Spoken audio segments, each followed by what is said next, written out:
Isang napakagandang campsite ang kanilang natagpuan malapit sa bundok ng Banahaw, sa Dolores, Quezon. Pero sa kabila ng napakagandang tanawing ito, alamin natin kung ano ang tunay na nangyari bago sila makapunta dito. Samahan natin sila Sir Deo, Ma'am Queenie, Sir Aldrin at Ma'am Joy sa kakaibang adventure na ito na sa tingin ko'y hinding-hindi nila malilimutan at hinding-hindi na muli pang ulitin. Alas 9 ng Sabado, nang magkita-kita ang magkakaibigan sa gasoline station. Ang unang pakay ay bumili muna ng mga babaunin para sa isasagawa nilang overnight camping. Saan ka na? Natakpan tayo ng rush. Hey, Coffee, when we grow up, we want to be Ford. Lahat ng shot mo, bebe, kukunin ko. Here's the driver. Bago pa man pumunta ang mga magkakaibigang ito ay nanood na sila ng ilang mga video sa YouTube.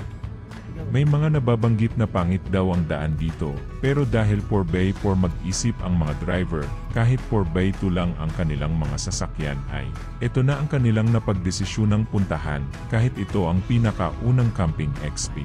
Nang magkasintahan si Sir Aldrin at Ma'am Joy. Natawag ko park, bebe. So malapit sa entrance.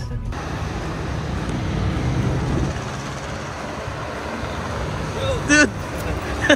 Yo, nakabili na kami ng aming kakailanganin sa ating camping at ngayon ay diretso na tayo sa campsite. So, let's go! Challenging! Excited na kami! At gaya ng mga previous vlog ay andito na naman ang kulitan ng mag-asawang nagsisimula pa lang isa buhay ang pagiging vlogger. Bumili na kami container. Container na mas malaki pa kay Carby. Joke. Hindi maganda yun. Joke lang, ulit take two. Carby nga pala yung sasakyan namin na pinangalanan ng anak namin. Kaya Carby din yung YouTube channel namin. So ngayon, pupunta kami sa Bangkong Kahoy and susubukan namin yung challenges doon. Dahil may nakapagsabi sa amin na pangit daw yung daan doon. Alam nyo naman tayo, sobrang adventure natin. Kita naman sa mga previous vlogs natin, di ba? Kaya, let's go! Kasi it's been more than 1 year nung nag-upload kami.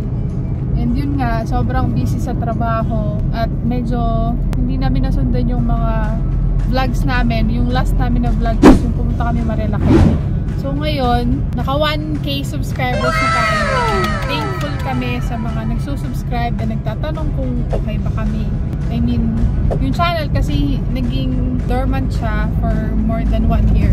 Nasa Santo Pablo kami at the moment. Galing kami Santo Tomas, SNR. So namili kami ng mga kakailanganin namin sa camp. Food and supplies. Ganun na din, nagmerienda na rin kami kasi medyo alanganin na yung dating namin. Magiging late lunch na pagdating, pero okay lang kasi busog pa naman kami.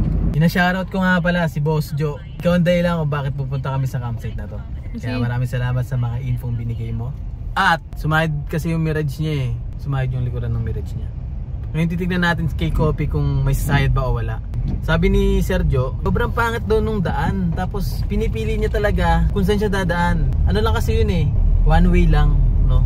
So kung may makakasalubong ka, bigayan daw doon. Kaya Sergio, gumawa na ng YouTube channel mo. Ang goal ng mag-asawa ay makapagpahinga kasama ang kalikasan, kaya puno ng saya, tuwa at galak ang kanilang mga damdamin, lalo na nung dahan-dahan ng nagiging berde ang kapaligiran. Ito, papasok tayo sa green sa green part ng mapa ng Gmap. Ibig sabihin, gubat-gubat na to guys. At wow, matarik siya. Wow. Segunda tayo ngayon, no? At ayun nga, ramdam mo yung bigat ng sasakyan. Ibig sabihin marami talaga tayong karga ngayon. Ayun, no? Taas matarik. Kaya naman. Isa po. Yun guys, napaprimera tayo sa unang pagkakataon. Wow, ganda sa unahan. Wow, ang ganda rin, no?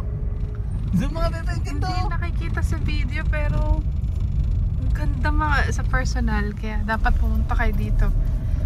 Kung merong Jeyo, merong Deo.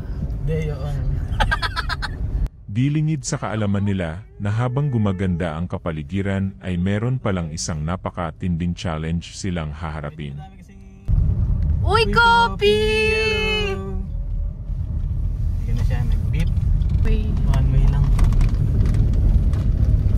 Oops, ano? Ay, shit.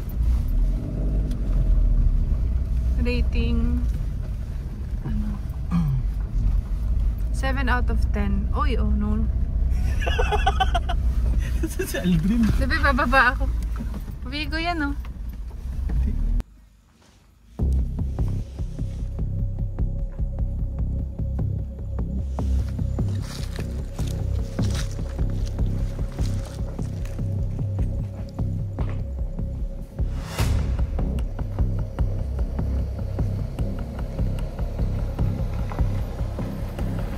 Sa pagkakataong ito ay nahirapan si Carby dahil nadudulas ang gulong nito sa malalaking pitak ng bato. Masyado ring mabigat si Carby dahil sa mga dala nilang gamit.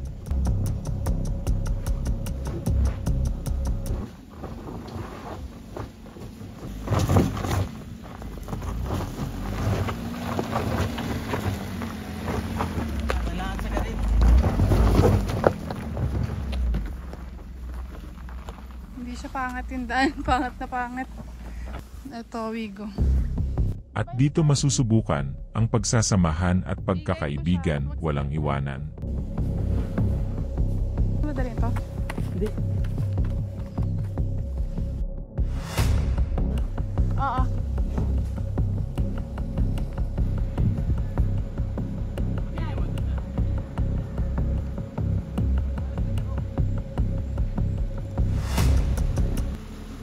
Yun. Diretso. Yan.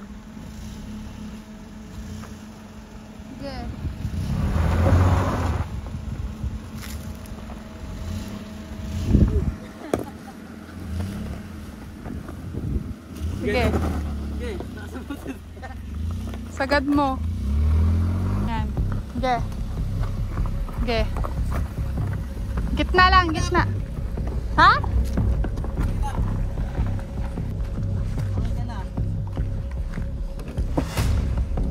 Go, mabibiting sila.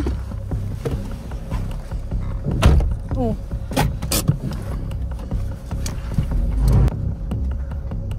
So medyo Saan tayo may... dito? Kaliwa? Oo, kaliwa. Wala namang iba eh. Ayan ah. Babala, nagpaalala bago pa yan. Kaliwa, no? Ah.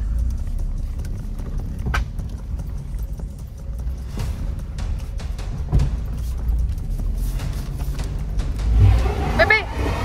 Huwag mong pilitin! Dito ka sa kanan. Ramdam mo naman eh. Bababa ako. Kanan dapat. At dahil sa nervyos ni Ma'am Queenie ay hindi niya na navideohan ang mga kaganapan at naitutok niya na lamang ang kamera sa mga dahon-dahon at simento.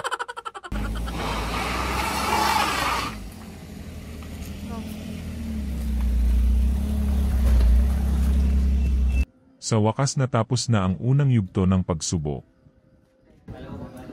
Doon lang tayo nahirapan sa ano yun, no? Yung isang sirang kalsada ron. Hindi, madulas kasi yung bato. Yung bato yung nagpadulas. O mali ako ng dinaanan. Tama. Yung bato kasi talaga yung madulas doon. Malas yung mga bato eh. Nangamoy yung gulong ko.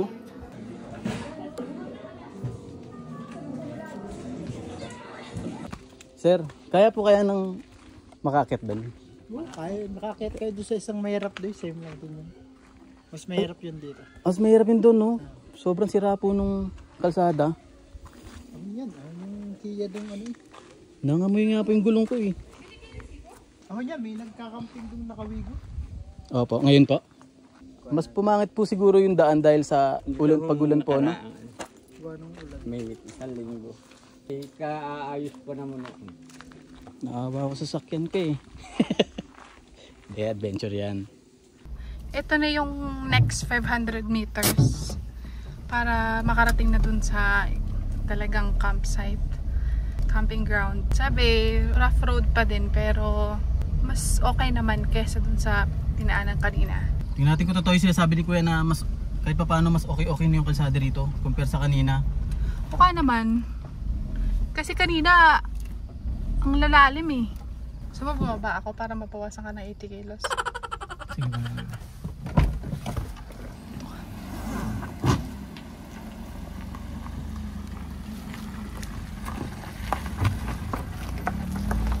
Amoy na naman. Hindi gaano.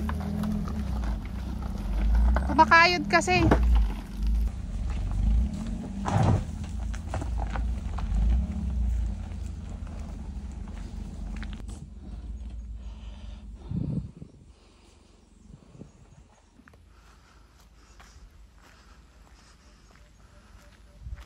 Kuya, malapit na po yung campsite. Malapit na po. Thank you.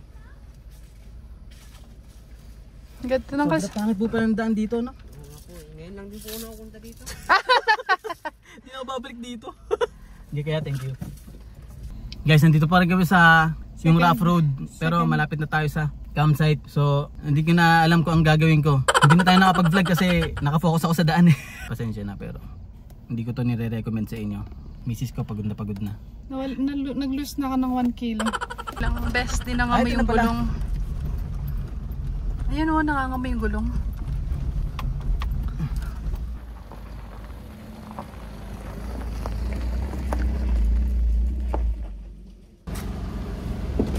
Pahinga muna tayo. O ano tayo kaagad ng spot? Mamaya na tayo Sabi ko wala. Oh, pag di na mainit, no? Sabi ko wala. Pakakit pa.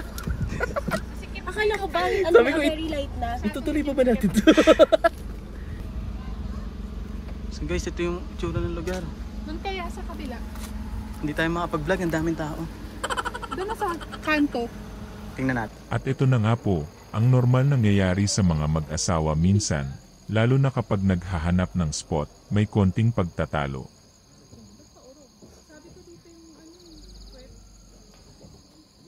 Hindi, binibidyoan ko lang. Vlogger ako eh. Explain mo naman na maayos, dude.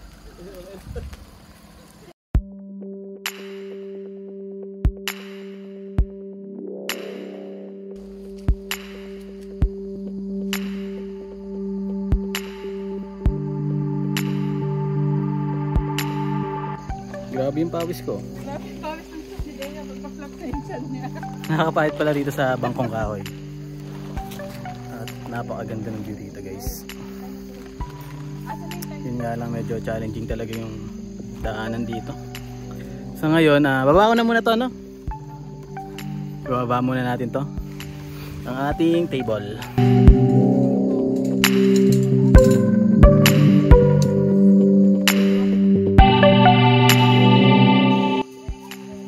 Saktong-sakto.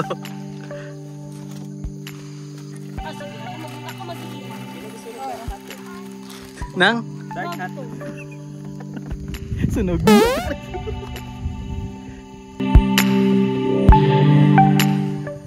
Ano dude, kamusta? Nakakapagod talaga. Anong maibabahagi mo sa mga viewers natin, experience ganun? Ano, huwag silang sumuko na puntahan yung bangkong kahoy. Kaya naman. Kaya. Kumain nyo ng madulas-dulas. Try nyo to. Yung mga nakawigo dyan, Yo. kailangan nyo lang ng assistant. Pati nga doon ang loob nyo. Oh, pasa ka. Welcome to my humble home. Vlog to eh. Ito pala yung tent Okay. namin. Anong tawag sa tent na yun, dude? Tsaka magkano mo nabili? Vidalido. So yun, si Idol naka Vidaludo. Vidalido? Vidalido? Nakakabulol naman yun. Ano yung table na itim? So, ganito siya. Uy, may utos sa'yo. Ayos pa sa akin. So nahirapan lang talaga sa pag-setup na, dude, kasi first time nyo lang, no? Na i-setup to. First time na namin. Ayos yan, hindi sa second time alam na, no? Oo, alam mo. Siguro, ano na, kayang-kaya na. Kaya na yan. Sige, yun lang po yung vlog natin. Hanggang next vlog na ulit. Paalam. So pares kami ni Idol naman. Oh, yellow pa rin, no? Dude, yellow pa rin, no? Sana, ubutin niya ng bukas. Ano naman daw to? 48 ata or 72. Nakalimutan ko. Hindi pala nakasulat. Ito ko rin ba kami? Inchik eh. Hindi ko So meron silang Blue Witty. Dami power station ah. Tsaka isang Apex Pro. Ang cute dude ng ano nyo.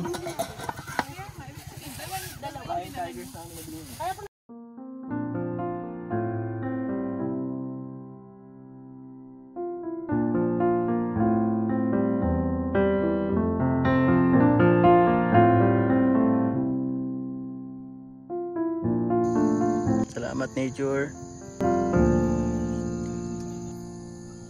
Dito lang nag-ano. Nasa palataas ng beaches.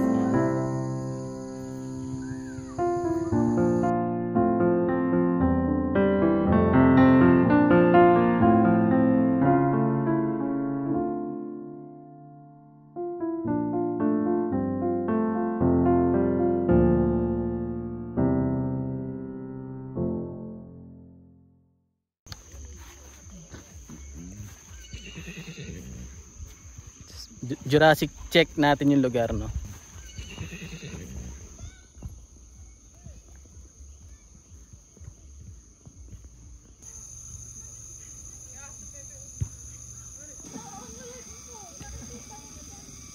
Pero okay ako dito kahit 2 days.